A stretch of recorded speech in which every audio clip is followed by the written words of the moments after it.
Filling the blank, कान में मज़दूर काम कर रहे हैं।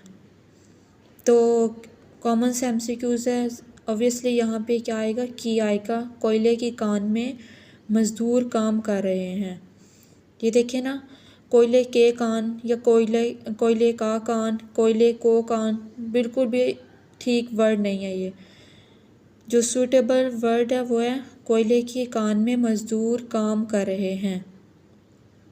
देखने में बहुत इजी हैं लेकिन बहुत कन्फ्यूजन होती है इनको सॉल्व करने में। नेक्स्ट एमसीक्यूज़ है,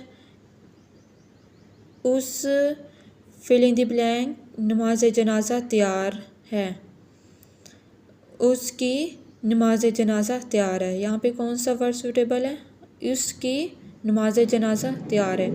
मोस्टली ये भी देखने को मिलता है कि आम वर्डिंग में हम कहते हैं उसका नमाज जनाजा